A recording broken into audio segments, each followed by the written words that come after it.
Relay speaks to capacitor. Recording head talks to tape. And tape to transistor. This is the dialogue of the space age. Standing nearby, man listens to the voices of these machines and studies their messages. In a very real sense, they speak to him of his future.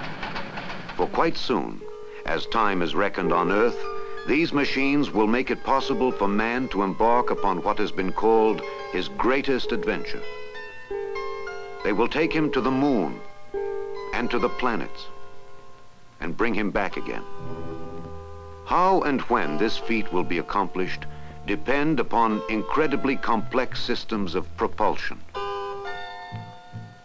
of guidance and communication, of life support and environmental control. Yet these devices alone cannot do the job. There is another element. Without it, the computers, the propulsion systems, the guidance and control are useless. Without this other factor, there can be no great adventure, no assurance of a safe voyage. This most important element of all is man himself. Man is the essential component.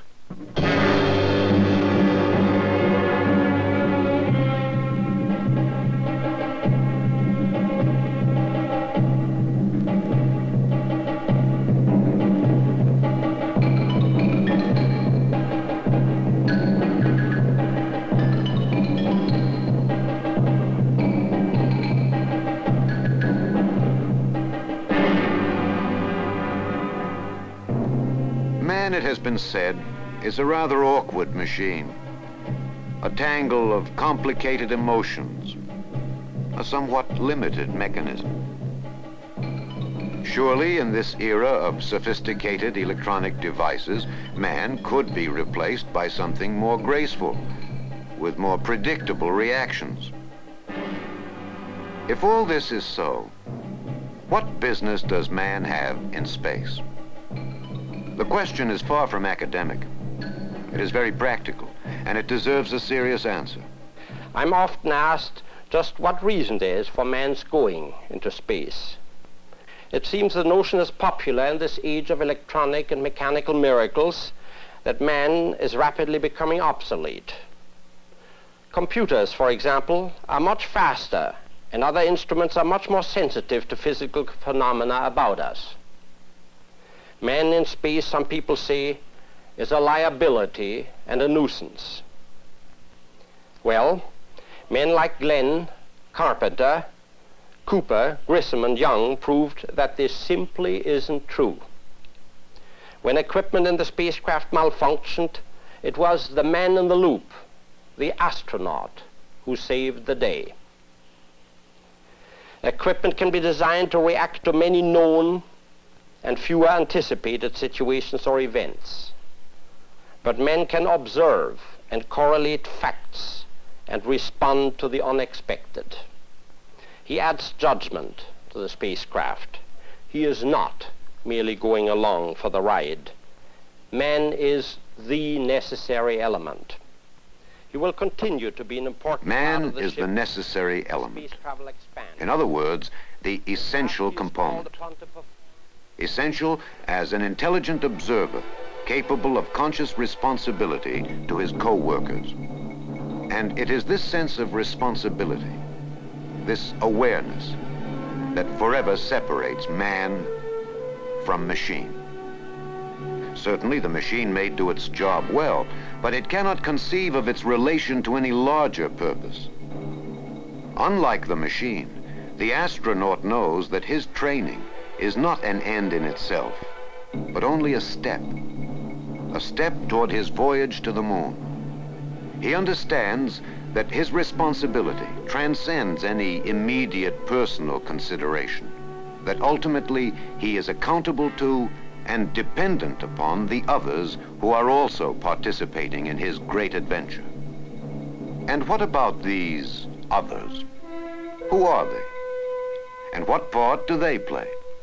There are, of course, the scientists, the technicians, the doctors who are directly concerned with the astronauts and their journey aboard the Saturn-V Apollo vehicle. But this is a relatively small group of specialists. Far outnumbering them are the hundreds of thousands of men and women in a great variety of jobs, without whom such a project could never be a reality. And you are one of them. You are perhaps a designer, a welder, a clerk, or a test engineer. Your task may seem routine, even commonplace, yet you know it is important. You know that it is not simply a matter of shuffling papers, making adjustments, reading gauges, handling shipments. Whatever your assignment, you are aware that by doing it right, you are increasing the chances for a successful Apollo lunar mission. Because you see the total picture, because you see it in human terms, you understand the importance of leaving no detail unnoticed, no mistake uncorrected. For you know that you have a personal responsibility for the lives of 3 of your partners, the Apollo astronauts. And you recognize that, quite literally, the safety of these men may rest upon your own good judgment at any moment, in any place. You realize that you must constantly be aware of your responsibility as a member of the Saturn-Apollo team. How's it going? Okay, I reckon. How's it you? Great. No problem. Oh. There was one thing. I almost hit a dog out on 71 tonight. Yeah?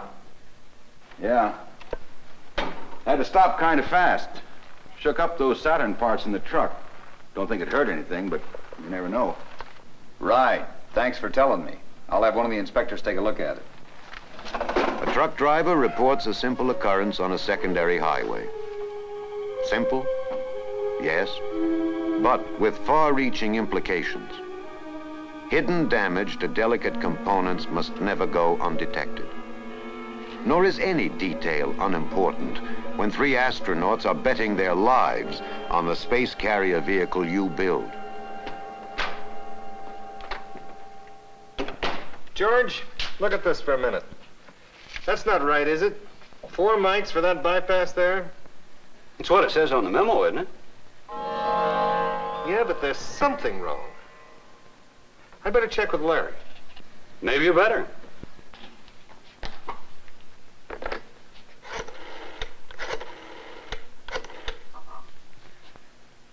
Larry, this is Bill Farrell. You know that memo you sent over here on the preamplifier circuit for the A17F? Yeah, that's the one. I think there's a mistake somewhere. It says here to use a 4 microfarad capacitor in the cathode circuit. Isn't that way off? 4 micromics, that's more like it. Oh, sure, no harm done. Good thing we found it now, though, instead of letting it go through that way. One more thing. Maybe you'd better show your secretary the difference between a period and a decimal point. Yeah, thanks. I'll see you. A misplaced decimal point. A tiny dot on a piece of paper. Perhaps the mistake would have been found later. But can you ever be sure? The time to report an incident is when it happens, even if it seems insignificant. Hey! Yeah? Some oil just dropped on me. You got a leak up there. Don't know. Where'd it come from? Couldn't tell for sure. Maybe out of those lines. Oh, yeah, we were working on those just a few minutes ago. Hey, Joe, come on up here and let's recheck these fittings. Another small thing. One drop of hydraulic oil falling on a passing worker triggers a second look that could save a mission. A lucky chance? Perhaps. But when you are alert, luck plays a very small part.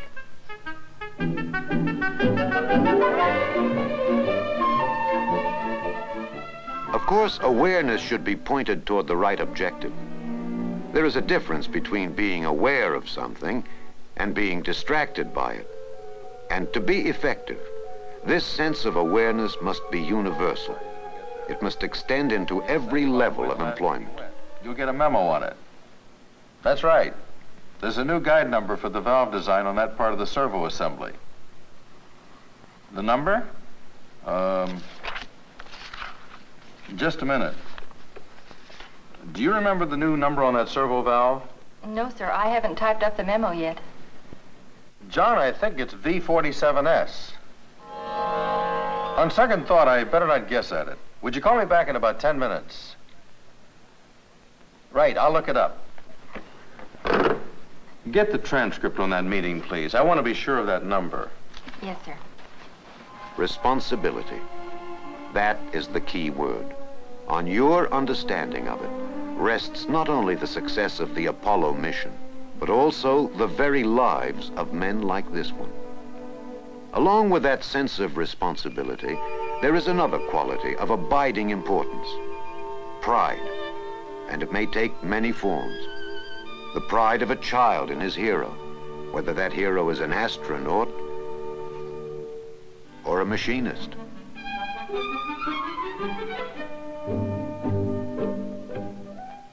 Then there is pride of a different sort, reflected in the work of someone who takes satisfaction from a job well done, no matter what the job. And pride, whatever form it takes, is a distinctly human trait. It cannot be built into the launch vehicle itself, regardless of how sophisticated its systems may be. This machine could be doing a dozen other tasks just as readily as it is evaluating performance data. But this man, whether he would admit it or not, shares in the pride of a great achievement. He knows that he is not working on something commonplace, but something special, something that is a part of man's greatest adventure: travel through outer space. This quiet pride, this awareness of responsibility, these are the qualities from which success is born. For it does little good to engineer a theoretically sound and perhaps infallible device if it is later disabled or destroyed by a moment of carelessness, by the slip of a wrench, a misconnected cable, a poorly potted connector, or even a fingerprint. And no method of inspection or checkout system can substitute for your sense of awareness. Undeniably, inspections and automatic checkouts will always be a part of accepted procedures. But as a member of the Saturn-Apollo team, you can greatly diminish the need for them. By the exercise of your own skill, and by special attention to your tasks, you can reduce such systems to a mere double check against a failure that will never happen.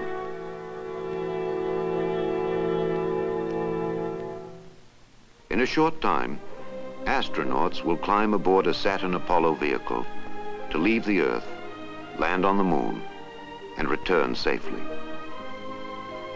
To whom will go the credit for this undertaking? To the machines?